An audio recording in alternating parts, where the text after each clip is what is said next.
मेरे प्यारे भारतवासियों, जय हिंद, जय भारत। मेरे दोस्त, मेरे मित्रों, बच्चों, बुजुर्गों, भाइयों तथा बहनों, खुश रहो, मस्त रहो, स्वस्थ रहो। एक नई कहानी के साथ कहते हैं कि एक बार एक संत था, महात्मा था, बहुत ही गुणवान था। हर समय परमात्मा का यशोगान करना, इसकी महिमा का वर्णन करना और साथ साथ में ही जो ईश्वर की महिमा थी उसको भी लिखना। कहते हैं कि एक बार ऐसा हुआ, वो भिक्षा मांगने के लिए गया। एक दरवाजे पे, एक चौखट पे पर जब खड़ा हुआ, दरवाज़ा खटखटाया, अंदर से एक इंसान आया। उसने देखा कपड़े तो उसके अच्छे नहीं थे, अर्थात वो जो वस्त्र उसने पहने थे वो थोड़े मैले थे।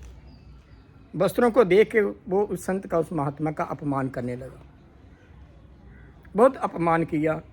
लेकिन वो संत, वो महात्मा उस घर से चुपचाप वापिस आ गए और एक मंदिर के आगे सीढ़ियों के ऊपर बैठ गए।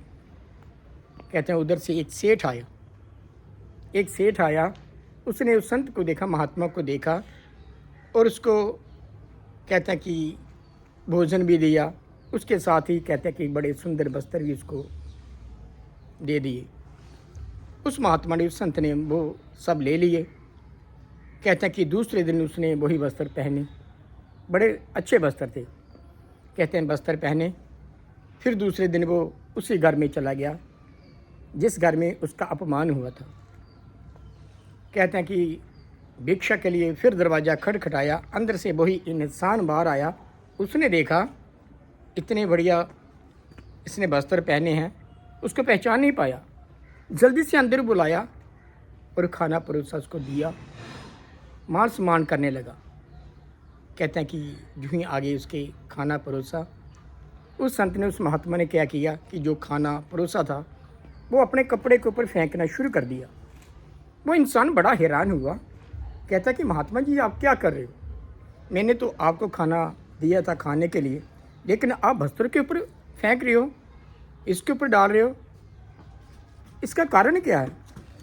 आगे से उस संत ने, उस महात्मा ने मुस्कुरा के कहा कि हे मेरे सज्जन, आपने जो भोजन मेरे को दिया है, मेरे वस्त्रों को दिया है, मुझे नहीं दिया है।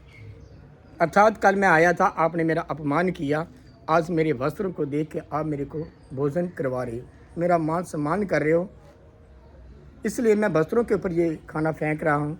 आपने मुझे जो भोजन दिया है ये मुझे नहीं दिया, वस्त्रों को दिया है। इसी प्रकार से मेरे प्यारे भारतवासियों, हम किसी का चरित्र कैसे देखते हैं? कपड़ों से देखते हैं या उसका चरित्र से देखते हैं? वो कितना गुणवान है ये नहीं हम देखते। हम ये देखते हैं किस कुल में वो जन्म उसका हुआ है, कैसे उसने वस्त्र पहने हैं, उसके कारण हम उसकी मान करते हैं, सम्मान करते हैं, इज्जत करते हैं। लेकिन कितना बड़ा वो इंसान गुणवान है वो नहीं देखते हम प्रयास करें कि हम वस्त्रों की ओर मत जाए। हम देखें कि ये इंसान, ये सज्जन कितना गुणवान है, ईश्वर को मानने वाला है, परमात्मा को मानने वाला है। जो ईश्वर परमात्मा को मानने वाला होता है वो सबसे सर्वश्रेष्ठ होता है। क्यों? क्योंकि सारे सुख जो होते हैं माया में नहीं होते हैं। कहाँ होते हैं? प्रभु के चरण में होते हैं। इसलिए संतो महात्मा ने फैसला दे दिया कि ये सुख को चाहे सदा तो शरण राम की ले। इन्हीं शब्दों के साथ मेरे प्यारे भारतवासियों, जय हिंद, जय भारत।